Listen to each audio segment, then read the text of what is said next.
Hi, it's already over 5:30, so I'll make a quick video because obviously the it's getting dark. Plus, it's time for lizards to come out. All right, I wanted to make a quick video on a topic which has crossed my mind, and I thought it would be good if I make a video on it.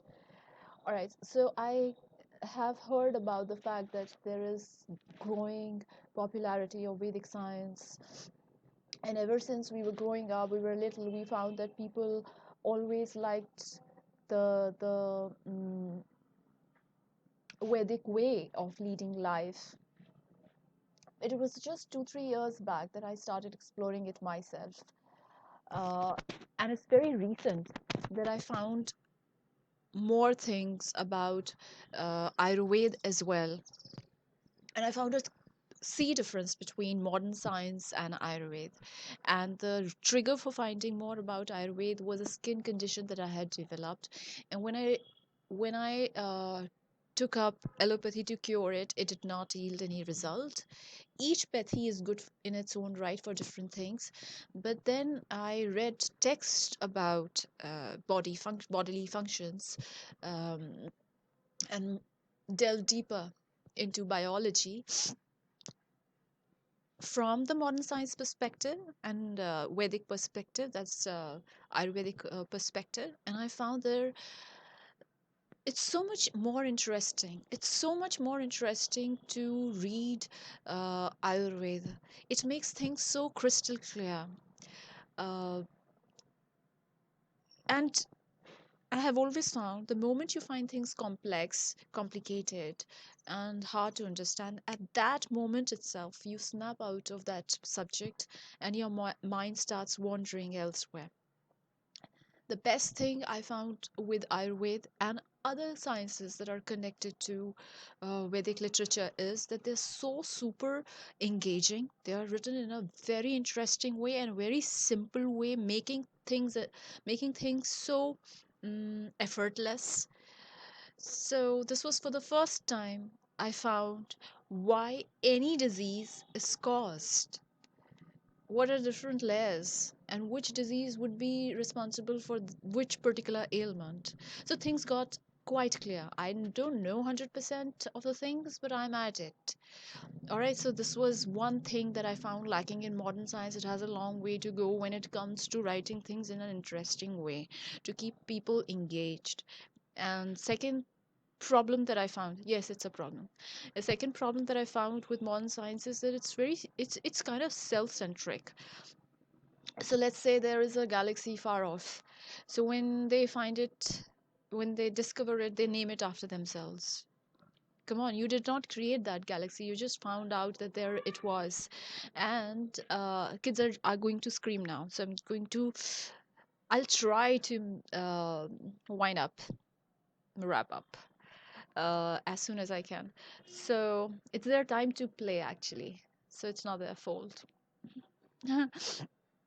So, okay, so the second, why did I say that it's a self-centric science? So they name things after themselves.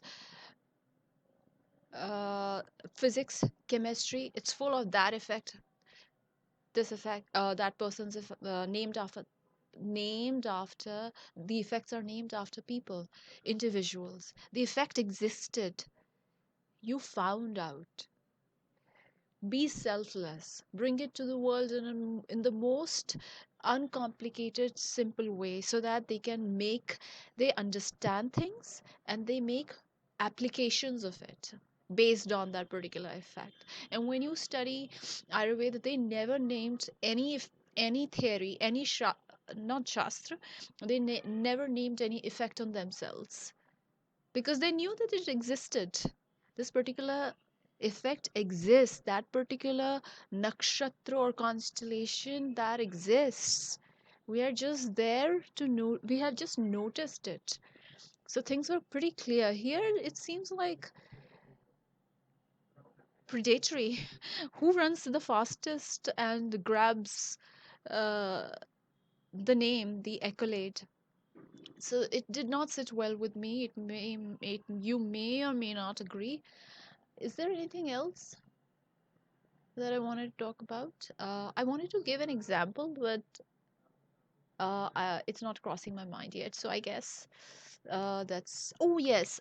hmm There's an example that I wanted to give. Ayurvedic science considers the fact, it recognizes the fact that whatever environment you grow up with, you learn to adjust with it. So if you take heavy metals in the smallest, littlest uh, quantity, you learn to digest it. And it is important because it also develops resistance in you towards those metals that are potentially harmful.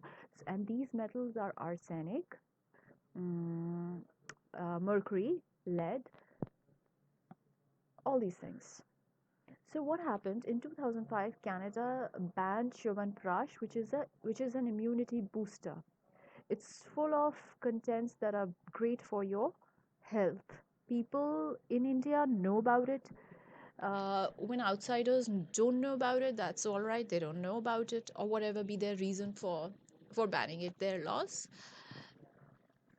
So, and in 2018, Canada legalized cannabis in their country, and drugs are, even chemical drugs are rampant. So, don't you see an anomaly here? Or maybe they are not. They haven't come to that stage where they can understand this small little thing. I have met a few people who have been taking tulsi or basil leaves since they were little, and they have every day, barring a few days in the month, so that they don't get they don't develop resistance towards it or something of that sort. So every Saturday or Sunday they would not take tulsi, but they'll take it every day otherwise, because and it has a bit of mercury on it. So even when you make a kada or concoction of tulsi, you would see a small film, shiny film on water, which proves the fact that there is mercury in it. They have lived very long. I guess that's pretty much it. Yeah. So take care. Winter time. Uh, there. Oh yeah. This sweater was gifted to me by my sister. I have wanted to wear it for a long time, uh, and I had to wait till the winters, until the winters, or whatever. So I really like it. It's very comfortable, and there is this matching. Can you see it? There is a matching ow ring, finger ring.